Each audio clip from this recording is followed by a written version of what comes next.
Hey guys, welcome to Rocket Learning and the first lecture of Indian subcontinent and history, जो कि है first chapter 6th class की history के book का। ठीक है, तो इस चैप्टर में हम पढ़ने वाले हैं इंडियन सबकॉन्टिनेंट के बारे में। इंडिया तो हमें पता है, लेकिन हम पढ़ेंगे कि इंडियन सबकॉन्टिनेंट क्या होता है।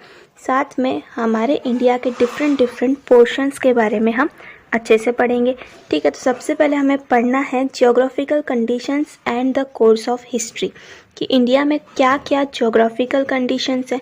हम देखेंगे कि हिस्ट्री और ज्योग्राफी ये दोनों एक दूसरे से कैसे जुड़े हुए हैं। फिर देखेंगे कि इंडिया में कौन कौन से ज्योग्राफिकल फीचर्स हैं, इंडिया के अलग अलग पोर्शंस को क्या कहा जाता है, उनका नाम क्या है, ज्योग्राफी और हिस्ट्री एक दूसरे से कैसे जुड़े हुए हैं, और फिर हम पढ़ेंगे इंडियन सबकॉन्टिनेंट के बारे में। पहला देखते हैं geographical conditions and history. In the 5th standard, we saw at some length that there is a close relationship between man and his environment. तो हमने 5th स्टैंडर्ड की हिस्ट्री में देखा था कि मैन और एनवायरनमेंट के बीच में क्लोज रिलेशनशिप होता है, क्योंकि जहाँ पे एनवायरनमेंट अच्छा होता है वहीं पे ह्यूमंस आके अपना घर बनाते हैं, वहीं पे बहुत सारी ह्यूमन सेटलमेंट्स बनती हैं। आपने सुना होगा कि पहले के जो बस्तियाँ थी या सेटलमेंट्स थे, लाइक हम पुरानी सिविलाइजेशंस की बात करें तो लोग ज़्यादातर नदियों के किनारे ही अपना घर बनाया करते थे। क्यों ऐसा होता था? क्योंकि नदियों के आसपास, रिवर्स के आसपास सारे फैसिलिटीज़ अवेलेबल हो जाती हैं। वहाँ पे फर्टाइल लैंड मिलता है हमें खेती करने के लिए, नदी है तो पानी मिलता है, वहाँ पे बहुत सारे आसपास झाड़ होते हैं जिससे हमें फ्रूट्स वगैरह भी मिल सकते हैं। तो ये ह्यूमन और एनवायरनमेंट के बीच का जो रिलेशन है वो सदियों से चला आ रहा है। We saw how the changes in the lifestyle of the early man and his technology were related to changes in his surrounding. तो जैसे जैसे टेक्नोलॉजी में चेंज होता जाता है वैसे वैसे हमारी सराउंडिंग्स में भी क्या होता है, चेंज होता है। We also reviewed the history of human civilization from the Stone Age to the agricultural civilization that flourished on the banks of the rivers. तो लास्ट क्लास की यहाँ पे बात हो रही है कि हमने क्या देखा था 5th क्लास में। अगर आपने हिस्ट्री पढ़ा है तो आपको पता होगा कि 5th क्लास की हिस्ट्री में स्टोन एज के बारे में और अर्ली ह्यूमन की लाइफ कैसी थी उसके बारे में सारा कुछ बताया गया है। इस क्लास में हम उसके थोड़ा सा आगे बढ़ेंगे। देखिए 5th क्लास में हमने क्या पढ़ा था, जब ह्यूमंस का फर्स्ट ह्यूमंस जो थे जंगलों में रहते थे, ठीक है, और जंगलों में जब वो रहते थे तो वो अपनी लाइफ कैसे गुजारते थे, फिर धीरे धीरे करके वो एग्रीकल्चर तक कैसे पहुँचे, ये हमने पढ़ा था 5th क्लास में। अब हम यहाँ से आगे का पढ़ेंगे, हम पढ़ेंगे एंशियंट हिस्ट्री के बारे में। हिस्ट्री की बात करें तो हिस्ट्री के 3 टाइप्स होते हैं। पहला होता है एंशियंट हिस्ट्री, दूसरा होता है मिडीवल हिस्ट्री या मिडल हिस्ट्री, और तीसरा होता है मॉडर्न हिस्ट्री। तो इस क्लास में 6th क्लास में हम पढ़ने वाले हैं एंशियंट हिस्ट्री के बारे में। वो हम देखेंगे आगे के चैप्टर्स में। History is a coherent account of significant past events in the progress of human culture. तो हिस्ट्री है क्या? हिस्ट्री जो है वो कोहेरेंट अकाउंट है जो भी पास्ट में इवेंट्स हुए हैं और ह्यूमन कल्चर का कैसे प्रोग्रेस हुआ है। कोहेरेंट मतलब होता है क्लियर। तो हिस्ट्री क्या है? बेसिकली हिस्ट्री एक क्लियर अकाउंट है। अकाउंट मतलब एक जैसे हम बोल सकते हैं पूरा जहाँ पे लिखा हुआ है क्लियर तरीके से, ठीक है। तो history is a coherent account. लेकिन क्या बताया गया है हिस्ट्री में? जो भी हमारे पास्ट में सिग्निफिकेंट इवेंट्स हुए हैं, जो भी हमारे पास्ट में इम्पॉर्टेंट इवेंट्स हुए हैं उनके बारे में बताया गया है। साथ ही ह्यूमन कल्चर का कैसे प्रोग्रेस हुआ है, कैसे ह्यूमंस आगे बढ़ते गए हैं, कैसे टेक्नोलॉजी डेवलप की है, ये सब हमने पढ़ा है हिस्ट्री में। और यही सब पढ़ा जाता है किसमें? हिस्ट्री में। तो अगर आपसे कोई हिस्ट्री की डेफिनेशन पूछे तो आपको ये बताना पड़ेगा that history is a coherent account of significant past events in the progress of human culture. Time, place, society and individuals are the 4 major pillars of history. देखिए जब भी हम हिस्ट्री पढ़ते हैं तो हम 4 चीज़ों के बारे में पढ़ते हैं।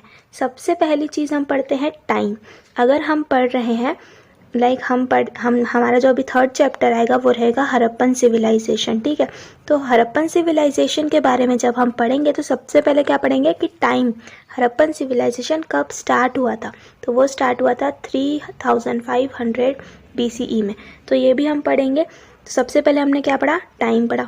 फिर हम पढ़ेंगे उसकी प्लेस के बारे में।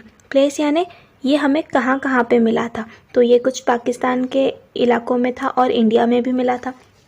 फिर हम सोसाइटी के बारे में पढ़ेंगे कि वहाँ के जो सोसाइटी थी, वहाँ के जो घर थे, वहाँ के जो रास्ते थे, वो सब कैसे थे। साथ ही इंडिविजुअल्स, वहाँ पे जो लोग थे वो क्या बिजनेस करते थे, क्या खाते थे, क्या पहनते थे, ये सारी चीज़ें हम पढ़ते हैं हिस्ट्री में। तो ये जो 4 चीज़ें हैं, टाइम, प्लेस, सोसाइटी और इंडिविजुअल, इनको 4 मेजर पिलर्स माना जाता है।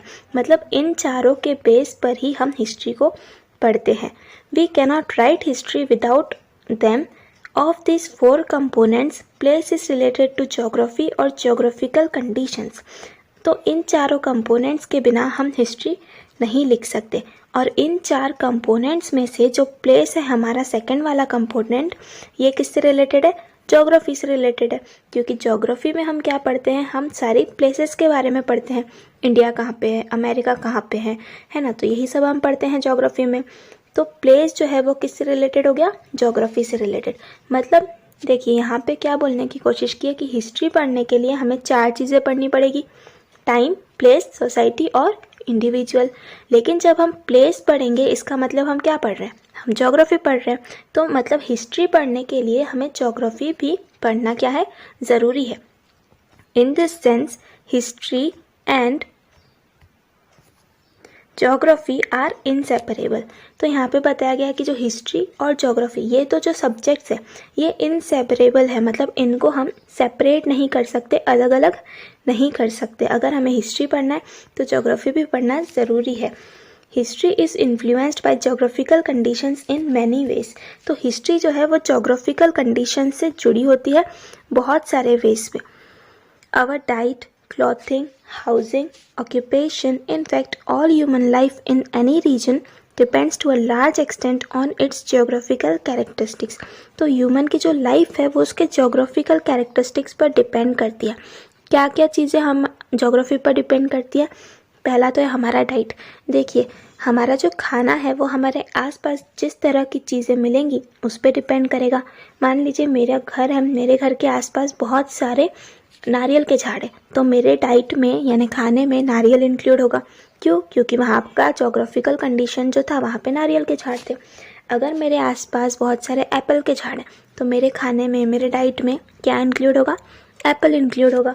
साथ ही क्लॉथिंग भी डिपेंड करती है इसी पर कि हम कैसे कपड़े पहनेंगे, तो हमारे आसपास जो अवेलेबल होता है हम वही पहनते हैं। हाउसिंग, हमारे घर कैसे होंगे ये भी डिपेंड करता है जोग्राफिकल कंडीशंस पे। तो वहाँ की लकड़ी कैसी है उस पर डिपेंड करेंगे हमारे हाउसिंग। फिर हम वहाँ पे क्या ऑक्यूपेशन कर रहे हैं, ठीक है। अगर समंदर है, हमारे घर के आसपास ही कोई रिवर है तो हम वहाँ पे बोटिंग का ऑक्यूपेशन कर सकते हैं, बोट बनाने का, फिशिंग का कर सकते हैं। लेकिन अगर हमारे घर के आसपास बहुत सारा लैंड है तो हम वहाँ पे क्या करेंगे, एग्रीकल्चर करेंगे, खेती करेंगे। तो ये भी किस पर डिपेंड हो गया, जोग्राफी पर डिपेंड हो गया। For example, the life of the people in hilly regions is more strenuous than that of the people on the plains. तो जो हिली रीजन्स में, पहाड़ों वाले इलाकों में लोग रहते हैं, उनकी लाइफ बहुत ही स्ट्रेनस होती है, डिफ़िकल्ट होती है एज़ कम्पेयर टू जो प्लेन्स में लोग रहते हैं। यानी प्लेन लैंड पे अगर आप रहो या पहाड़ वाले इलाकों में रहो, बताइए कहाँ पे आपकी लाइफ ईजी होगी। ऑफकोर्स जो प्लेन वाला एरिया है वहाँ पे आपकी लाइफ ईजी होगी। Not much fertile land is available in the hilly regions, while in the plains it is available on a large scale. अगर हिली रीजन्स की बात करें तो वहाँ पे ज़्यादा फर्टाइल लैंड अवेलेबल नहीं है। फर्टाइल लैंड क्या होता है, जहाँ पे हम एग्रीकल्चर कर सकते हैं। जो लैंड डेवलप होता है एग्रीकल्चर करने के लिए, खेती करने के लिए, उस लैंड को हम कहते हैं फर्टाइल लैंड। तो ये जो फर्टाइल लैंड है वो हिली रीजन्स में कभी भी आपको नहीं दिखेगा। लेकिन ये लैंड आपको कहाँ मिलेगा, प्लेन वाले रीजन में। इंडिया की बात करें, जो दिल्ली है, पंजाब है, ये प्लेन वाला रीजन है, तो यहाँ पे आपको मिल जाता है fertile land. That is why grains and vegetables are scarce in hilly areas. In comparison people on plains get them in sufficient measure. तो यहाँ पे बताया गया है कि प्लेन वाली जो एरियाज है वहाँ पे हम एग्रीकल्चर कर सकते हैं, इसीलिए ग्रेन्स और वेजिटेबल्स जो है वो हमें ईजीली मिल जाते हैं। पर अगर हिली एरियाज़ है तो वहाँ पे हम एग्रीकल्चर नहीं कर सकते, इसीलिए वहाँ पे जो ग्रेन्स हैं और वेजिटेबल्स हैं वो हमें खाने के लिए अच्छे से नहीं मिल पाते। Naturally this is an impact on the diet of the people. तो यही इम्पैक्ट होता है डाइट पर लोगों की, कि अलग अलग रीजन्स में रहते हैं अगर हम, तो हमारी जो डाइट है वो भी अलग अलग होती है। In hilly regions people depend more on hunting and gathering for their food. We also find other such differences in the lifestyle of the people of hilly regions and those of plains। तो जो हिली regions में लोग रहते हैं, फिर वो लोग एग्रीकल्चर तो कर नहीं सकते, तो वो लोग क्या करेंगे, वो लोग खाएंगे क्या, है ना। तो वो क्या करते हैं, वो हंटिंग करते हैं, हंटिंग एंड गैदरिंग करते हैं। मतलब क्या कि वो या तो वो जानवरों को मारेंगे और मारने के बाद वो उनको खा लेंगे, ठीक है। और गैदरिंग मतलब अपने फूड को वो कलेक्ट करते हैं झाड़ से तोड़कर, या फिर हंटिंग कर कर ही वो क्या कर सकते हैं, अपने फूड को कलेक्ट कर सकते हैं। तो ऐसे ही हिली एरियाज़ में और प्लेन रीजन्स में, दोनों एरियाज़ में क्या है, डिफरेंस होता है लाइफस्टाइल का। The climate, rainfall, agricultural produce, flora and fauna of the region where we live are the sources of our livelihood. तो हम जहाँ पे रहते हैं वहाँ का क्लाइमेट, ठीक है, वहाँ पे धूप है, छाँव है, फिर वहाँ पे रेनफॉल कैसी है ये देखना ज़रूरी है कि रेनफॉल ज़्यादा है कम है। एग्रीकल्चर कैसा है, फ्लोरा एंड फौना मतलब होता है, फ्लोरा मतलब होता है प्लांट्स और फौना मतलब होता है एनिमल्स, ठीक है। तो ये सारी चीज़ों पर डिपेंड करता है कि हम कहाँ रहेंगे। जहाँ का क्लाइमेट अच्छा होगा, जहाँ पे पानी अच्छा होगा, जहाँ पे एग्रीकल्चर अच्छा हो पाए, जहाँ पे अच्छे प्लांट्स हो, एनिमल ज़्यादा ना हो, तो ऐसी एरियाज़ में ही हम रहना पसंद करते हैं। The lifestyle and culture of a region develops with their support. इसी से हमारी लाइफस्टाइल डेवलप होती है। Human settlements have flourished wherever the means of living are plentiful. अब ह्यूमन सेटलमेंट्स कहाँ पे, ह्यूमन सेटलमेंट्स यानी अगर हम अपना घर बनाते हैं तो हमारे आसपास के लोगों ने भी घर बनाया मान लीजिए, तो ये सारी मिला के क्या हो गई, एक सेटलमेंट हो गई, ह्यूमन सेटलमेंट हो गई। यानी कि ह्यूमन्स की बस्तियाँ, लोगों की बस्तियाँ, उसे कहते हैं ह्यूमन सेटलमेंट। तो ह्यूमन सेटलमेंट्स कहाँ पे होंगी, लोग अपना घर कहाँ पे बसाएंगे, जहाँ पे जो सोर्सेस है वो प्लेंटीफुल है, यानी अच्छे से हमें सब कुछ मिल रहा है, प्लेंटी ऑफ वाटर मिल रहा है, ठीक है, जहाँ पे लैंड अच्छा है। Over a period of time this settlements develop further into villages and towns, but sometimes reasons like the degradation of environment, drought, invasions etcetera lead to scarcity of those means. तो जहाँ पे settlements develop होती है, फिर आगे चल के वही सेटलमेंट्स विलेजेस बन जाते हैं, वही विलेजेस और डेवलप होते हैं तो क्या बन जाते हैं, टाउन्स बन जाते हैं, और वही फिर क्या बन जाती है, सिटी बन जाती है। लेकिन अगर एनवायरनमेंट अच्छा नहीं चल रहा है, बार बार वहाँ पे सूखा पड़ रहा है, ड्रॉट आ रहा है, इन्वेजन्स हो रहे हैं यानी बाहर के लोग अटैक कर रहे हैं, ठीक है, तो वहाँ पे क्या हो जाती है, स्कार्सिटी पड़ जाती है सोर्सेज की, यानी वहाँ पे सब कुछ सूखा पड़ गया अगर, तो वहाँ पे खेती नहीं कर पाएंगे हम, क्योंकि पानी नहीं रहेगा, है ना। इन्वेजन्स हो गए तो सब कुछ तहस नहस हो जाएगा। People are force to leave their settlements, इसीलिए लोगों को फोर्स किया जाता है कि वो अपने सेटलमेंट्स को छोड़ दें, क्योंकि अगर एक जगह सूखा पड़ गया तो लोग क्या करेंगे, उस प्लेस को छोड़ देंगे, दूसरी जगह पे जाके बस जाएंगे।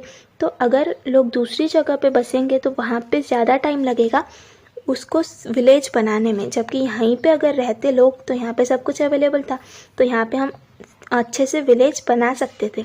पर अब यहाँ पे विलेज नहीं बन पाएगा क्योंकि यहाँ पे तो सूखा पड़ गया था, ड्रॉट आ गया था। Villages and towns become deserted, इसीलिए जो विलेजेस हैं वो डेजर्ट जैसे बन जाते हैं। वी सी मैन, डेजर्ट यानी रेगिस्तान जैसे बन जाते हैं। We see many such instances in history, thus we see that there is close relation between history and geography. तो ऐसे हम बहुत सारे इंस्टांसेस देखते हैं हिस्ट्री में कि लोगों को एक जगह से उठ के दूसरी जगह पे सेटल होना पड़ता है ड्यू टू एनवायरमेंटल कंडीशंस। इसीलिए हिस्ट्री और जोग्राफी जो है एक साथ रिलेटेड है, क्योंकि जोग्राफी जब तक किसी एरिया की अच्छी नहीं होगी, जोग्राफी अच्छी होना मतलब वहाँ पे सब कुछ अवेलेबल होना, पानी अवेलेबल होना चाहिए और फ्लोरा एंड फौना होना चाहिए, झाड़ वगैरह होने चाहिए, एग्रीकल्चर के लिए लैंड होना चाहिए, रेनफॉल अच्छी होनी चाहिए, तो तब हम कहेंगे कि उस एरिया की जोग्राफी अच्छी है। और जोग्राफी अच्छी होगी तभी हम हिस्ट्री की स्टडी वहाँ पे कर पाएंगे, है ना। तो हिस्ट्री और जोग्राफी ये दोनों क्या है, एक दूसरे से रिलेटेड है। इस चैप्टर में 3 पार्ट्स हमें पढ़ने हैं, geographical conditions and the course of history, जो कि हम कवर कर चुके हैं। इसमें हमने देखा था कि हिस्ट्री और ज्योग्राफी एक दूसरे से कैसे रिलेटेड है, कैसे हिस्ट्री की स्टडी ज्योग्राफी पर डिपेंड करती है। अब हमें पढ़ना है ज्योग्राफिकल फीचर्स ऑफ इंडिया। इसका मतलब कि इंडिया में ज्योग्राफिकल फीचर्स कैसे हैं, कहाँ पे पहाड़ है, कहाँ पे प्लेन लैंड है, कहाँ पे कोस्टल एरियाज़ है, कहाँ पे रिवर्स है, कहाँ पे ओशियंस है, ये सब आते हैं ज्योग्राफिकल फीचर्स में। ठीक है, तो वो हम शुरू करेंगे और उसके बाद पढ़ेंगे हम इंडियन सब कॉन्टिनेंट के बारे में। तो शुरू करते हैं हम geographical features of India. Our country India extends far and wide. तो इंडिया जो है बहुत ही बड़ी कंट्री है, बहुत ही ज़्यादा इसका एक्सटेंशन है। ठीक है, at its north lie the Himalaya, to the east the Bay of Bengal, to the west the Arabian Sea and to the south the Indian Ocean. तो यहाँ पे क्या बताया गया है कि इंडिया की चारों साइड्स में क्या क्या है, तो वो हम मैप में देखेंगे। मैप दिया हुआ है आपको इंडिया का कि इंडिया में अगर ऊपर की तरफ बात करें तो हिमालयाज़ है। ठीक है, ये है नॉर्थ, ये है ईस्ट, ये है हमारा वेस्ट और नीचे की तरफ आता है साउथ। सबसे पहले नॉर्थ की बात करें तो नॉर्थ में क्या है, नॉर्थ में आता है हमारा हिमालय माउंटेन। इंडिया यहाँ पे, ठीक है, ये वाला है इंडिया। और हिमालय जो है इस तरह से पूरा इंडिया को घेरे हुए है नॉर्थ ईस्ट साइड में। ठीक है, नॉर्थ ईस्ट दोनों साइड में हिमालय है। फिर वेस्ट डायरेक्शन की बात करें तो वेस्ट में देख सकते हो आप लोग अरेबियन सी है। ईस्ट में बात करें तो बे ऑफ बंगाल है। और अगर साउथ की तरफ बात करें तो है इंडियन ओशन। ठीक है, डायरेक्शंस में अगर आपको कन्फ्यूजन है तो आप ऐसे याद रख सकते हो, ईस्ट वेस्ट नॉर्थ साउथ, 4 बन जाता है ऐसे। ईस्ट, ये वाला वेस्ट, ये नॉर्थ और साउथ। ठीक है, तो ये वाला ईस्ट है, फिर यहाँ पे आएंगे तो वेस्ट, ऊपर जाएंगे तो नॉर्थ, नीचे जाएंगे तो साउथ। तो चारों तरफ इंडिया के क्या क्या है ये हमने देख लिया। Except for the islands of Andaman Nicobar and Lakshadweep the rest of the country is contiguous. तो यहाँ पे बोला गया है कि इंडिया में कुछ आइलैंड्स हैं जैसे कि अंडमान निकोबार है और लक्षद्वीप है। अगर इंडिया के साउथ की बात करें तो इंडिया ऐसा है। ठीक है, इंडिया में यहाँ पे देखेंगे तो हम अंडमान निकोबार आइलैंड है और यहाँ पे देखेंगे तो क्या है, लक्षद्वीप है। तो इन दोनों पार्ट्स को छोड़ के बाकी का जो पूरा इंडिया है वो कॉन्टिग्युअस है, मतलब एक साथ है। ठीक है, इसका लैंड एक ही है, लेकिन ये जो 2 आइलैंड्स है ये कॉन्टिग्युअस नहीं है, मतलब अलग अलग है। We have to take into account this region henceforth referred to as ancient India when we study the ancient history of India. तो जब हम एंशियंट इंडिया की बात करते हैं उसमें हम क्या करते हैं, हम एंशियंट इंडिया की हिस्ट्री को पढ़ते हैं। ठीक है, before 1947 today's Pakistan and Bangladesh were also a part of India. तो 1947 के पहले क्या था, जो पाकिस्तान है और जो बांग्लादेश है ये दोनों भी पार्ट हुआ करते थे इंडिया के। लेकिन जब हमें फ्रीडम मिला 1947 में, उसके बाद क्या हो गया कि जो बांग्लादेश है वो अलग हो गया और पाकिस्तान जो है वो अलग हो गया। पहले तो इंडिया से सिर्फ पाकिस्तान अलग हुआ, जो बांग्लादेश है उसको वेस्ट पाकिस्तान माना गया और जो इधर का पाकिस्तान है उसको ईस्ट पाकिस्तान माना गया। लेकिन कुछ समय बाद जो वेस्ट पाकिस्तान है वो उसको भी इंडिपेंडेंस मिल गया और उसका नाम फिर बांग्लादेश पड़ गया क्योंकि वहाँ पे बंगाली लोग रहते थे। The following regions are seen to be important when we look at the course of Indian history. तो जब हम इंडियन हिस्ट्री का कोर्स देखते हैं तो हिस्ट्री जो है हमने पढ़ा कि ज्योग्राफी से रिलेटेड है, इसीलिए इस चैप्टर में हम क्या करेंगे, पूरा ज्योग्राफिकल फीचर्स जो है इंडिया के वो पढ़ लेंगे। तो इंडिया में क्या क्या है, सबसे पहले तो हिमालयाज़ है इंडिया में, जो हमने अभी मैप पे देखा। इंडिया में नॉर्थ की तरफ हिमालयाज़ है। फिर उसके नीचे आता है plains of Sindhu Ganga and Brahmaputra rivers. ठीक है, ये जो प्लेन्स हैं सिंधु गंगा एंड ब्रह्मपुत्र रिवर्स के, इनको कहा जाता है नॉर्थ इंडियन प्लेन्स भी कहा जाता है इनको। फिर नेक्स्ट हमें पढ़ना है थार डेजर्ट के बारे में। ये जो है ये राजस्थान के एरिया का डेजर्ट है। ठीक है, फिर है डेक्कन प्लेट्यू, फिर पढ़ना है कोस्टल रीजन्स और फिर आइलैंड्स इन द सी। तो ये टोटल 6 डिविजन्स है इंडिया के। मैप में देख लेते हैं कि ये कहाँ पे है। सबसे पहले तो हमने देखा द हिमालयाज़। ठीक है, ये है इंडिया का मैप। हिमालयाज़ जो है ये ऊपर वाले रीजन में है। फिर देखना है हमें the plain of Ganga Brahmaputra and Sindhu river. ठीक है, तो ये वाले प्लेन्स किधर है, ये जो आपको दिख रहा है मिडल पार्ट, ये पूरे आ जाते हैं प्लेन्स में। यहाँ पे आप लोग देख सकते हो गंगा रिवर है। उसके बाद ब्रह्मपुत्र अगर हम देखेंगे तो ये ब्रह्मपुत्र रिवर है जो कि यहाँ से निकलती है चाइना के एरिया से और फिर घूम कर इस तरह से इंडिया में आती है और फिर ये जाती है बे ऑफ बंगाल में। फिर सिंधु नदी की बात करें तो वो कहाँ पे, वो यहाँ पे है। ये इंडस रिवर जो है इसी को कहा जाता है सिंधु रिवर। ठीक है, तो ये है इंडस रिवर जो ऐसे निकलती है और फिर ये चली जाती है पाकिस्तान के एरिया में और फिर फाइनल ये जाती है अरेबियन सी में। तो ये जो प्लेन्स है इन्हें ही कहा जाता है गंगा, ब्रह्मपुत्र एंड सिंधु नदी का प्लेन। फिर हमें देखना है डेक्कन प्लेट्यू। डेक्कन प्लेट्यू आप देख सकते हो डार्क ब्राउन रीजन में है। ठीक है, ये है हमारा डेक्कन प्लेट्यू ये पूरा। उसके बाद है थार डेजर्ट, तो थार डेजर्ट ये है लाइट ब्राउन कलर में। उसके बाद जो आइलैंड ग्रुप है वो देखना है, आइलैंड ग्रुप कहाँ पे है, तो बे ऑफ बंगाल में आप देखोगे अंडमान एंड निकोबार आइलैंड है जो कि इंडिया का ही पार्ट है। फिर ये साइड अरेबियन सी में देखोगे तो लक्षद्वीप आइलैंड है जो अगेन इंडिया का ही पार्ट है। ठीक है, और एक बात, जो ये नीचे वाला रीजन है ना इंडिया का, ये वाला रीजन, ठीक है, इतना जो पूरा रीजन है इसे कहा जाता है पेनिनसुलर रीजन या पेनिनसुला। पेनिनसुला क्या होता है, पेनिनसुला का मतलब होता है आइलैंड जैसा।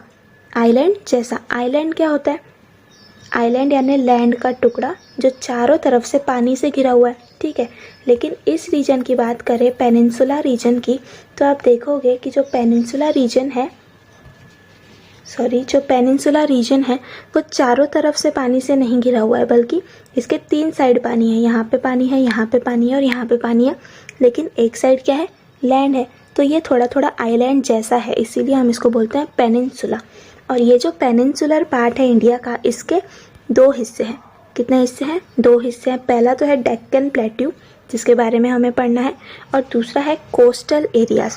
ये जो डेक्कन प्लेट्यू के ईस्ट में आपको दिख रहा है ना, ये पूरा है ईस्टर्न कोस्ट। ठीक है, इतना पूरा क्या है, ईस्टर्न कोस्ट यहाँ पे लिखा हुआ है। फिर ये वाला जो साइड है इसको फिर क्या बोलेंगे, ये भी कोस्ट है। कोस्ट मतलब क्या होता है, समंदर का किनारा। ठीक है, तो ये बे ऑफ बंगाल का जो किनारा है, किनारे वाला इंडिया का पोर्शन है, उसे कहेंगे ईस्टर्न कोस्ट। अरेबियन सी के किनारे वाला जो है उसे कहेंगे वेस्टर्न कोस्ट। इनके बारे में भी हमें पढ़ना है। तो सब आपको क्लियर हो गया होगा कि कितने जोग्राफिकल फीचर्स हैं इंडिया के। सबसे ऊपर आएंगे तो हिमालय माउंटेन्स है। ठीक है, उसके नीचे देखेंगे तो थार डेजर्ट है यहाँ पे जिसके बारे में पढ़ेंगे। फिर है Ganga, Brahmaputra and Indus river के प्लेन्स जो यहाँ पे फैले हुए हैं। उसके नीचे क्या है, उसके नीचे देखेंगे तो डेक्कन प्लेट्यू है पूरा। डेक्कन प्लेट्यू किसका भाग है, तो पेनिनसुला का भाग है। पेनिनसुला में और क्या आता है, 2 चीज़ें आती है, पहले तो डेक्कन प्लेट्यू और दूसरा कोस्टल रीजन्स। इंडिया में कोस्टल रीजन्स कौन कौन से हैं, 2 है। एक तो है ईस्टर्न कोस्ट और दूसरा क्या है, वेस्टर्न कोस्ट। ये है ईस्टर्न कोस्ट और ये है वेस्टर्न कोस्ट। चलिए शुरू करते हैं। फाइनली इनको हमें डिटेल में पढ़ना है अब एक एक करके। तो सबसे पहले हमें पढ़ना है हिमालयाज़ के बारे में। हिमालयाज़ क्या है, ये आपको माउंटेन्स दिए गए हैं हिमालय। सबसे पहली बात तो हिमालय हम सुनते हैं बहुत बार, तो हमें क्या लगता है कि हिमालय पूरा एक ही माउंटेन है, तो ऐसा नहीं है। हिमालय माउंटेन जो है उनकी अलग अलग रेंजेस हैं, यानी वो अलग अलग माउंटेन्स हैं, अलग अलग उन्हें रेंजेस कहा जाता है और पूरे को एक साथ कहा जाता है क्या, हिमालयाज़।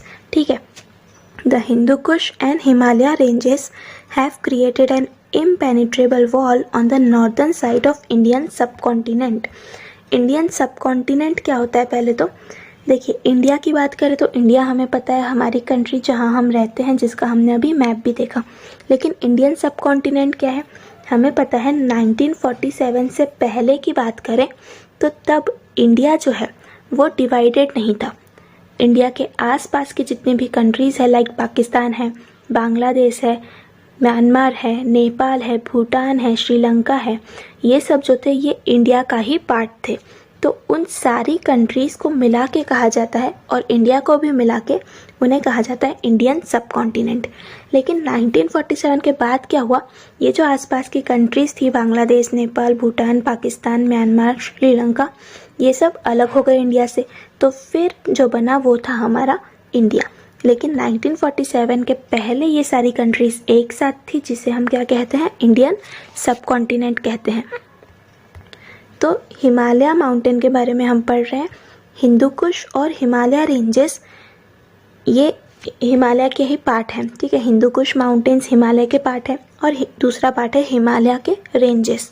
तो इन दोनों ने मिलाकर यानी हिमालयस ने क्या किया है, एक इम्पेनिट्रेबल वॉल क्रिएट किया है नॉर्दर्न पार्ट पे, इंडिया के नॉर्दर्न पार्ट पे इसने इम्पेनिट्रेबल वॉल, इम्पेनिट्रेबल मतलब जहाँ से कोई एंटर ना कर सके। अब इंडिया में अगर हम बात करें तो इंडिया में जो हिमालय रीजन है वो नॉर्थ की साइड पे है और नॉर्दर्न साइड में इंडिया के कौन सी कंट्री आती है, तो यहाँ पे हम देखेंगे ये पूरा क्या है, चाइना का पार्ट है। ये पूरा जो है ये चाइना का पार्ट है और यहाँ पे है हमारे हिमालय माउंटेन सारे। तो चाइना से अगर कोई अटैक करना चाहे ये साइड से तो क्या वो इंडिया में एंटर कर पाएगा? इतनी आसानी से नहीं कर पाएगा। क्यों? क्योंकि यहाँ पे हिमालय माउंटेन है जो बैरियर बन के खड़े हैं यहाँ पे। तो हिमालय जो है वो as a protection, as a shield काम कर रहे हैं। किसके लिए? बिल्कुल इंडिया के लिए। फिर नेक्स्ट देखते हैं, this wall has separated the Indian subcontinent from the desert of central Asia. तो अगर आपको पता है कि जो एशिया है, एशिया हमारा कॉन्टिनेंट, उसके साउथ पोर्शन में है हमारा इंडिया, ठीक है। ये है हमारा इंडिया और पूरे एशिया के साउथ पोर्शन में हमारा इंडिया है। तो एशिया का जो बीच वाला पोर्शन है ना, वहाँ पे बहुत सारे डेजर्ट्स हैं जिसको कहा जाता है सेंट्रल एशिया के डेजर्ट्स, ठीक है। वहाँ पे क्या है, डेजर्ट्स हैं और इन डेजर्ट्स की वजह से क्या हुआ, फिर से ये एशिया है, ये इंडिया है, बीच में डेजर्ट्स हैं। इन डेजर्ट्स की वजह से क्या होता है, ये जो हमारे हिमालय माउंटेन्स है इधर इंडिया के ऊपर साइड में, उसकी वजह से क्या होता है, डेजर्ट्स और इंडिया ये दोनों अलग अलग हैं, ठीक है। तो इंडिया को हिमालय माउंटेन्स जो है वो डेजर्ट्स वाले एरिया से अलग करके रखते हैं। However, there is a land route through the Khyber and Bolan passes in the Hindu Kush mountain. अब ये खाइबर पास और बोलान पास ये दोनों एक रास्ते हैं, लैंड के रास्ते हैं जिनको नाम दे दिया गया है खाइबर पास और बोलान पास। ये हिमालय माउंटेन्स के बीच में से निकलते हैं, हिंदू कुश माउंटेन्स में से निकलते हैं ये, और इंडिया में आने का ये रास्ता बनाते हैं, ठीक है। तो पहाड़ों के बीच में भी आपको याद रखना है कि दो पास हैं, कौन कौन से, खाइबर पास और Bolan pass. This route was connected to an ancient trade root.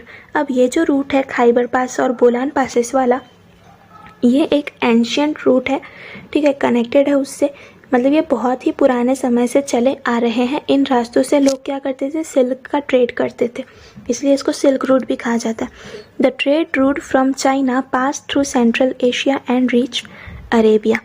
China से जो ट्रेड रूट था वो सेंट्रल एशिया में पास हुआ और फिर अरेबिया पहुंचा, उसको कहा जाता है सिल्क रूट या सिल्क रोड। मतलब क्या हुआ कि पहले देखिए जो चाइना है वहाँ पे सिल्क का प्रोडक्शन हुआ था, ठीक है। सबसे पहले सिल्क अगर किसी कंट्री ने बनाया था तो वो था चाइना। अब चाइना में सिल्क बन गया तो चाइना वाले जो थे वो बहुत ही चालाक थे। चाइना ने क्या किया, पूरे वर्ल्ड में किसी को भी नहीं बताया कि सिल्क आखिर बनता कैसे है, ताकि चाइना को प्रॉफिट हो, है ना। तो सारा वर्ल्ड क्या करता था, चाइना से सिल्क खरीदता था। अब चाइना का सिल्क बहुत ही ज़्यादा फेमस था, स्पेशली यहाँ पे जो कंट्रीज़ है, ईरान है, ग्रीस है, यहाँ पे बहुत फेमस था। लेकिन चाइना वालों को क्या करना पड़ेगा, हिमालय माउंटेन्स को क्रॉस करना पड़ेगा। यहाँ पे हिमालय है तो हिमालय को क्रॉस करना पड़ेगा अगर उन्हें यहाँ पे आना है। तो हिमालय के बीच में से ही उन्होंने खाइबर पास और बोलान पास निकाल दिया। यहाँ पे आपको इमेज दिख रहा है, खाइबर पास ये है, बोलान पास ये है, ताकि इस तरह से यहाँ पे हम जा सकें। तो ये जो रास्ते थे ये क्यों बनाए गए थे, ताकि चाइना वाले जो है वो सिल्क का ट्रेड कर सके, ठीक है, सिल्क का ट्रेड कर सके। इसीलिए इन रास्तों को कहा गया सिल्क रूट या सिल्क रूट कहा गया इन रास्तों को, या सिल्क रोड कहा गया, ठीक है। Because silk was the main commodity exported to the western countries using this route. तो इस रूट का यूज़ करके मेन जो प्रोडक्ट था, मेन जो कमोडिटी थी वो क्या थी, सिल्क थी। The route through the passes was used by many foreign invaders to enter ancient India. Many foreign travellers also came to India by this route. अब ठीक है, रास्ते तो बना दिए, लेकिन ये जो रास्ते थे ये बहुत सारे फॉरेन इन्वेडर्स को भी यूज़ आए इंडिया में आने के लिए। अब जैसे अलेक्जेंडर आए थे, वो तो हालांकि वेस्ट से आए थे, तो बहुत सारे ऐसे इन्वेडर्स थे। इन्वेडर्स यानी जो इंडिया में जिन्होंने इंडिया में अटैक किया, इंडिया को अपने कब्जे में करने की कोशिश की। तो फॉरेन से बहुत सारे लोग आए इंडिया की तरफ, इंडिया को जीतने के लिए, और वो इन्हीं रास्तों से आए थे। बहुत सारे फॉरेन ट्रैवलर्स भी आए थे इंडिया में, इंडिया की स्टडी करने के लिए, जैसे चाइना से फाहियान आए थे, है ना। तो ऐसे जापान से भी आए थे, चाइना से स्पेशली बहुत सारे आए थे। तो ये था हिमालय के बारे में। हिमालय जो है, इसके बारे में हमने क्या क्या पढ़ा। सबसे पहले तो हिमालय में दो चीज़ें हैं। पहला हिमालय का पार्ट है हिंदू कुश माउंटेन्स, और दूसरा इसमें आता है हिमालयन रेंजेस। और ये जो है हिमालयाज़, वो इंडिया के लिए नॉर्थ की तरफ प्रोटेक्शन के रूप में है। फिर क्या देखा हमने कि हिमालय में दो रास्ते बनाए गए हैं हिंदू कुश माउंटेन्स को ब्रेक करते हुए, खाइबर एंड बोलन पास। ये जो पास थे ये चाइना ने बनाए थे, और चाइना क्या करता था, इससे सिल्क रूट करता था, और इसीलिए सिल्क ट्रेड करता था, इसीलिए इन रास्तों को सिल्क रूट या सिल्क रोड कहा जाता है। फिर हमने देखा कि फॉरेन के कुछ लोग भी आए थे इंडिया में इन्हीं रास्तों का यूज़ करते हुए। साथ ही फॉरेन के कुछ ट्रैवलर्स भी आए थे इंडिया में घूमने के लिए। यहाँ पे आपको बताया गया है, देखिए आसपास पूरे पहाड़ हैं, आपको फिगर में दिख रहा होगा, और यहाँ पे जो है बीच में इनके रास्ता है जिसको क्या कहा गया है, खाइबर पास कहा गया है। फिर हमें देखना है the plains of Sindhu, Ganga and Brahmaputra. इन प्लेन्स के बारे में हमें देखना है। मैंने आपको बताया इनको नॉर्थ इंडियन प्लेन्स भी कहा जाता है। ठीक है, ये दिल्ली, उत्तराखंड, बिहार वाला जो एरिया है वो है। This region consist of basins of 3 big rivers. अब ये जो रीजन है जिसकी हम बात कर रहे हैं, the plains of Sindhu, Ganga, Brahmaputra, इसमें क्या क्या आता है, तो 3 जो बड़ी नदियां हैं, नाम से पता चलता है कौन सी नदियां, सिंधु नदी जिसको क्या कहा जाता है, इंडस रिवर भी कहा जाता है, दूसरी है गंगा नदी, एंड तीसरी है ब्रह्मपुत्र रिवर। तो ये जो 3 रिवर्स हैं इनके बेसिन्स को मिला के कहा जाता है सिंधु, गंगा, ब्रह्मपुत्र प्लेन्स। ठीक है, बेसिन्स मतलब मान लीजिए ये कोई रिवर है, इसकी कुछ ट्रिब्यूटरीज होंगी, डिस्ट्रीब्यूटरीज होंगी, तो ये जो पूरा एरिया है ना, इसको कहा जाता है बेसिन ऑफ रिवर। जितना भी वो रिवर कवर कर रही है एरिया, उसको बोलेंगे basin of river. The region extends from Sindh, Punjab in the west to the present day Bangladesh in the east. तो वेस्ट में जो पंजाब का एरिया है या सिंध का एरिया है, सिंध का एरिया पाकिस्तान में है, और पाकिस्तान में एक पंजाब भी है, और इंडिया में भी पंजाब है। तो पाकिस्तान का जो एरिया है वहाँ से लेकर तो बांग्लादेश के एरिया तक, ये पूरा एरिया जो है इसे हम कहते हैं क्या, the plains of Ganga, Sindhu and Brahmaputra river. ठीक है, मैप में देख लेते हैं कि ये प्लेन्स किधर है। मैंने आपको सिर्फ इंडिया के दिखाए थे, इंडिया के तो हम इतने ही प्लेन्स को मानते हैं, ठीक है, लेकिन ये प्लेन्स जो है इंडिया के बाहर भी हैं। पाकिस्तान की बात करें तो वो यहाँ से शुरू होते हैं, और ये जो है हमारा बांग्लादेश, इसको भी मिला के ये पूरे प्लेन्स को कहा जाता है the plains of Ganga, Brahmaputra and Sindhu river. It was in the region that the earliest Indian civilization of Harappa and the later states and empires of ancient India emerged। और ये जो रीजन्स हैं जिसकी हम बात कर रहे हैं प्लेन्स की, इनको शॉर्ट में हम प्लेन्स बोल देंगे, ठीक है। तो ये जो प्लेन वाला रीजन है वहीं पे सबसे पहली सिविलाइजेशन जो थी हमारी हड़प्पा सिविलाइजेशन, वो बनी थी। वहाँ वो जो लोग थे वो यहाँ पे रहते थे। अब हड़प्पा सिविलाइजेशन क्या था, आपको पता है कि जो पहले लोग थे वो नोमैडियन पीपल थे। नोमैडियन पीपल मतलब क्या, वो घूमते थे, खाते थे, कहीं भी रहते थे, जानवरों को मार के खाते थे, ठीक है, वो मतलब घूमते थे और खाते थे, तो वो हंटर्स और गैदरर्स थे, ठीक है। लेकिन बाद में चल के क्या हुआ, बाद में लोगों ने एक साथ मिलकर रहना शुरू किया, एक ही जगह पे एग्रीकल्चर करना शुरू किया और ह्यूमन सेटलमेंट्स बनने लगी। तो ये जो सिस्टम है ना, एक साथ रहने का, एक ही प्लेस पे रहने का, उसे कहा जाता है सिविलाइजेशन। मतलब लोगों ने अपनी सोसाइटी फॉर्म करना शुरू की, अपनी सिविलाइजेशन बनाना शुरू की। और ऐसा जब लोगों ने पहली बार शुरू किया तो फर्स्ट सिविलाइजेशन थी वो इंडिया की, ठीक है, इंडियन सब कॉन्टिनेंट की। और उस सिविलाइजेशन को क्या कहा जाता है, हड़प्पन सिविलाइजेशन कहा जाता है। क्यों हड़प्पन, क्योंकि हड़प्पा एक प्लेस का नाम है और उस प्लेस पे हमें सबसे पहले इसके जो रिमेन्स हैं वो मिले थे, इसीलिए इस सिविलाइजेशन को हड़प्पन सिविलाइजेशन कहा गया है। और ये जो हड़प्पन सिविलाइजेशन है ये कहाँ पे मिली हमें, तो यही जो प्लेन वाला रीजन है ना जिसके बारे में हम पढ़ रहे हैं, Ganga Brahmaputra and Indus river का, वहीं पे हमें मिली थी ये हड़प्पन सिविलाइजेशन। ठीक है, अब क्यों हमें मिली थी, साथ ही यहाँ पे बताया गया कि जो कुछ एम्पायर्स हैं, कुछ एंशियंट इंडिया के स्टेट्स हैं, वो भी इसी रीजन में मिले। तो क्वेश्चन ये है कि क्यों इसी रीजन में मिले, बाकी कोई रीजन में क्यों नहीं मिले? क्योंकि जो अर्लियर पीपल थे वो सबसे ज़्यादा डिपेंडेंट किस पे थे? एग्रीकल्चर पे। वो एग्रीकल्चर करते थे, खेती करते थे और उसी का खाते थे, और कुछ बचता है तो उसे सेल करते थे। तो एग्रीकल्चर अगर उनका मेन ऑक्यूपेशन था तो एग्रीकल्चर सबसे अच्छा कहाँ होगा? नदी के पास में।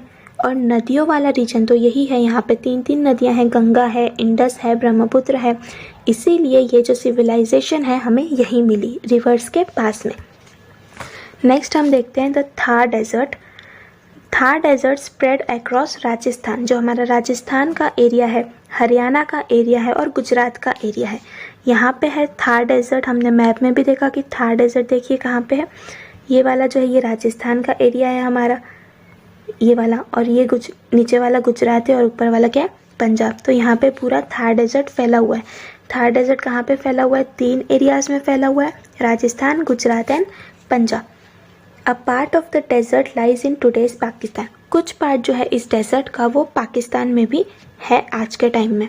मतलब ये थार डेजर्ट जो है वो इंडिया में भी है, ज़्यादा इसका पार्ट इंडिया में है और थोड़ा सा पार्ट कहाँ है? पाकिस्तान में है। The desert has the Sutlej river to its north. ये जो डेजर्ट है इसके नॉर्थ में सतलुज रिवर है, the Aravali mountain range to its east, the Rann of Kutch to its south and the rivers Indus river to its west. तो ईस्ट वेस्ट में क्या क्या है बताया गया है। अगर ये थार डेजर्ट है तो इसके नॉर्थ में क्या है बताइए? सतलुज रिवर है। ठीक है, यहाँ पे क्या है? सतलुज रिवर है। फिर इसके ईस्ट में क्या है? इसके ईस्ट में है रण ऑफ कच्छ, जो कि गुजरात में है, रण ऑफ कच्छ। इसके वेस्ट में क्या है? वेस्ट की बात करें तो यहाँ पे है इंडस रिवर, सॉरी वेस्ट इधर है, इंडस रिवर। और इसके साउथ में क्या है? 1 minute, here is a mistake, sorry, ये जो है रण ऑफ कच्छ ये गुजरात में है और ये कहाँ पे है? फिर से बनाते हैं इसको। देखिए हमने थार डेजर्ट बनाया, थार डेजर्ट के नॉर्थ में क्या है? सबसे पहले नॉर्थ में है सतलुज रिवर। ठीक है, साउथ में क्या है? तो नीचे गुजरात है, इसलिए यहाँ पे है रण ऑफ कच्छ। फिर अगर हम ईस्ट की बात करें तो यहाँ पे अरावली, जो कि छोटी सी माउंटेन रेंजेस है, अरावली जिसे हम कहते हैं। और अगर वेस्ट की बात करें तो वहाँ पे है हमारी इंडस रिवर, क्योंकि हमें पता है कि इंडस रिवर जो है वो पाकिस्तान से होते हुए जाती है नीचे अरेबियन सी में। ठीक है, मैप में देख लेते हैं थार डेजर्ट को। तो थार डेजर्ट यहाँ पे दिख रहा है आपको लाइट ब्राउन कलर में। ऊपर आप देखोगे, देखिए नॉर्थ में सतलुज रिवर है। ये साइड अगर आप देखोगे तो ये साइड आते हैं इस तरह से कुछ अरावली माउंटेन रेंजेस। फिर हम देखें थार डेजर्ट के वेस्ट में तो यहाँ पे इंडस रिवर है, और थार डेजर्ट के नीचे की तरफ देखें तो ये है हमारा, ये जो पोर्शन दिख रहा है ऐसा, इसको कहते हैं गल्फ ऑफ कच्छ। ठीक है, नेक्स्ट देखते हैं the Ghaggar river that originates in Himachal Pradesh reaches the Thar desert. अब हिमाचल प्रदेश से इस एक रिवर शुरू होती है जिसका नाम क्या है? घग्गर रिवर। और ये जो है ये थार डेजर्ट में पहुंचती है और वहीं पे ख़त्म हो जाती है। इट इज़ नोन एज हकरा इन पाकिस्तान। और ये जो घग्गर रिवर है उसको हकरा कहा जाता है पाकिस्तान में। देखते हैं यहाँ पे मैप में, देखिए घग्गर रिवर जो है यहाँ से शुरू हो रही है और बिल्कुल यहाँ से वो थार डेजर्ट में आके मिक्स हो रही है। थार डेजर्ट से होते हुए ये जो है ये पाकिस्तान की तरफ जाएगी और इसको क्या कहा जाता है पाकिस्तान में? Hakra. Its course in Rajasthan and Pakistan has now dried up. Rajasthan में और पाकिस्तान में जो इसका कोर्स है वो सूख चुका है। मतलब ये जो नदी है वो थार डेजर्ट में आती है, लेकिन थार डेजर्ट से आगे जब ये बढ़ती है तो ये पूरी सूख चुकी है, क्योंकि डेजर्ट वाला एरिया है, डेजर्ट में पानी की बहुत कमी होती है, धूप भी बहुत ज़्यादा होती है, तो इसीलिए ये जो नदी है ये सूख चुकी है। Many sites of Harappan civilization are situated along the now dry course of the river.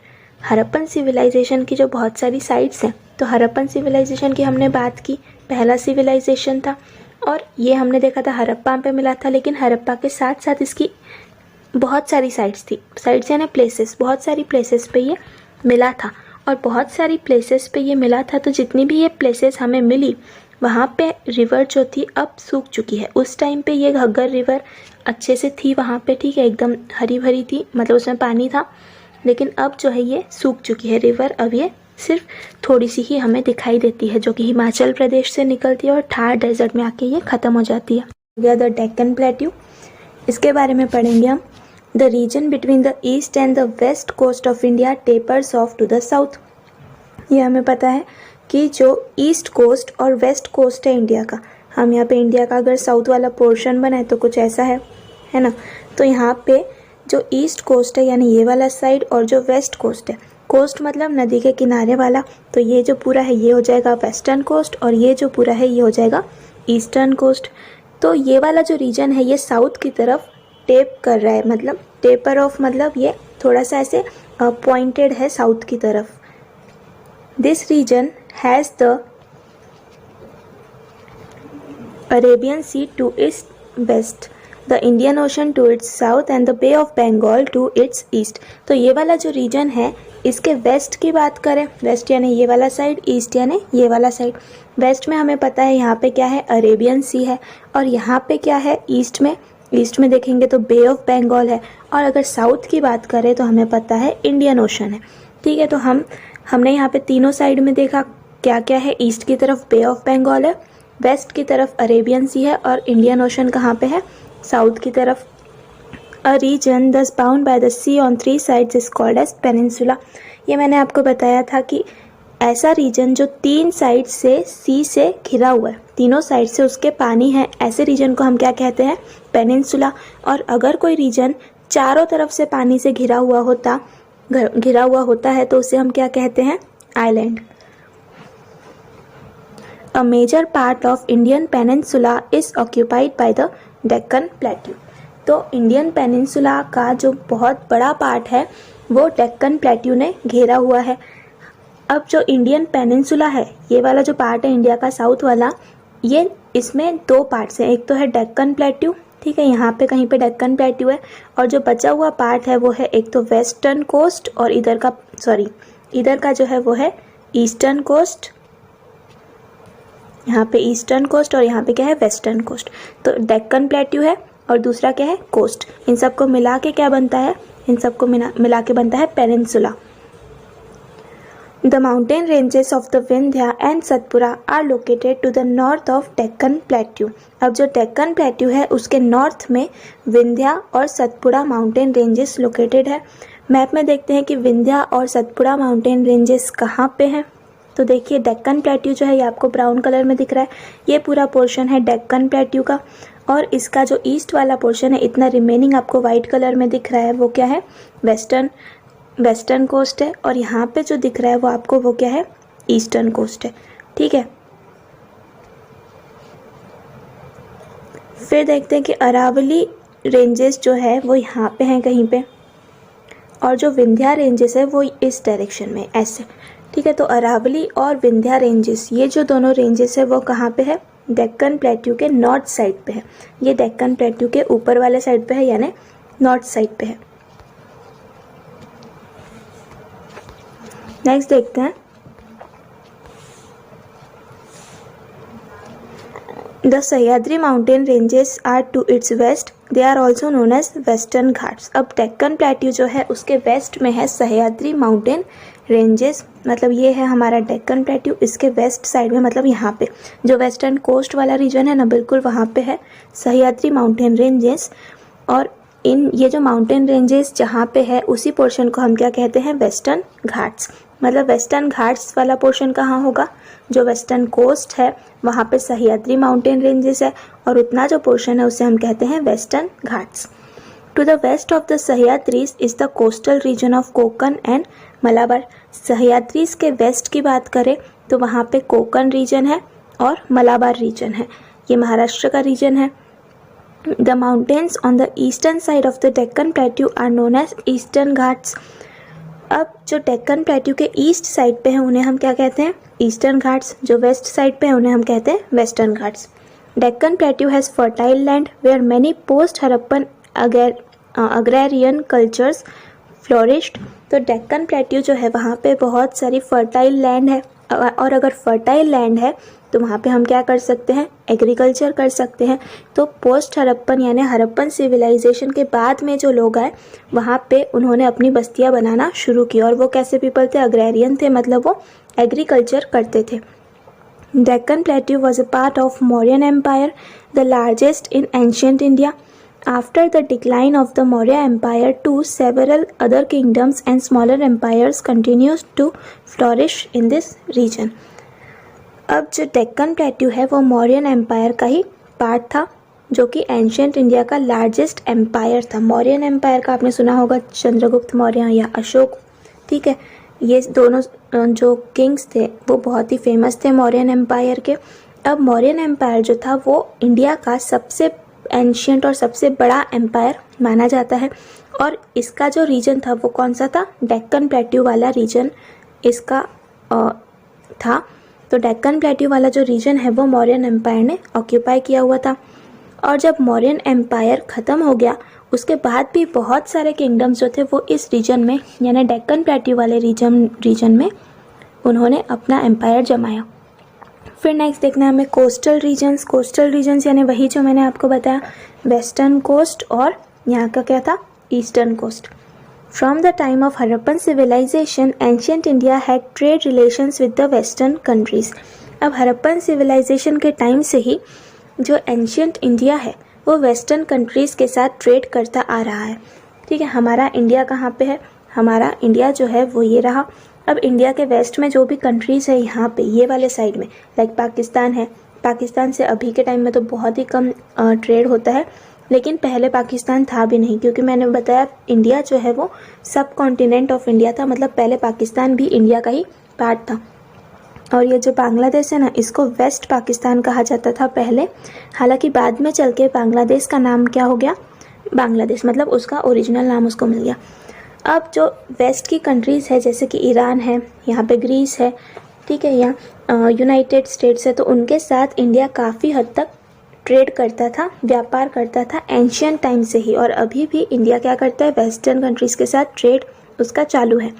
This trade was carried on by sea. अब ये ट्रेड कहाँ से करेंगे हम, इंडिया को हम देखेंगे तो यहाँ पे पूरा का पूरा पानी भरा हुआ है, तो ये सी के रूट से ही हम ट्रेड करते थे। Therefore, India has developed contact and interaction with foreign cultures and people at the seaports. Later on, land routes came to be used for trade and transport, but the importance of sea routes did not diminish. अब इसकी वजह से क्या हुआ, अलग अलग culture जो थे उसके बारे में इंडिया को पता चला, क्योंकि अगर हम वहाँ पे जाके ट्रेड करेंगे तो वहाँ पे लोग कैसे रहते हैं, कैसे क्या खाते हैं, कैसे वो अपनी लाइफ बिताते हैं, तो इसके बारे में भी हमें नॉलेज मिलेगा। हालांकि बाद में चल के क्या हुआ, इंडिया ने लैंड रूट्स को भी अपनाना शुरू किया, ठीक है। पहले इंडिया क्या करता था, पहले इंडिया सी के रास्ते से ट्रेड करता था, यानी इंडिया को अगर जाना है वेस्टर्न कंट्रीज़ में तो क्या करेगा, इंडिया यहाँ पे जो भी पोर्ट्स है वहाँ से जाएगा और इस तरह से घूम के वेस्टर्न कंट्रीज़ में जाएगा। हालांकि बाद में क्या हुआ, बाद में इंडिया ने लैंड रूट से ट्रेड करना शुरू किया, मतलब अब वो लैंड के रास्ते से जाने लगा वेस्टर्न कंट्रीज़ में। लेकिन जब लैंड रूट्स के रास्ते से जाने लगे तो इसका मतलब ये नहीं कि सी रूट्स बंद हो गए, सी रूट्स जिससे जाना भी इंडिया का शुरू ही था और अभी भी सी रूट से बहुत सारे ट्रेड किए जाते हैं। नेक्स्ट देखते हैं the islands in the sea. Andaman and Nicobar are the Indian islands in the Bay of Bengal. Andaman और निकोबार आइलैंड जो है वो इंडियन आइलैंड्स है, मतलब इंडिया के पार्ट्स हैं, और कहाँ पे है वो, बे ऑफ बंगाल में। Lakshadweep is a group of Indian island in the Arabian sea. और लक्षद्वीप भी क्या है, ये भी ग्रुप ऑफ इंडियन आइलैंड्स है, ठीक है, एक आइलैंड नहीं है, ग्रुप ऑफ इंडियन आइलैंड है। अंडमान निकोबार की बात करें तो वो भी एक आइलैंड नहीं है, ग्रुप ऑफ आइलैंड है, जो कि कहाँ पे है, लक्षद्वीप अरेबियन सी में है, अंडमान निकोबार कहाँ पे है, बे ऑफ बंगाल में है। ये हम देखेंगे मैप में। The location of these islands may have been important in ancient sea trade.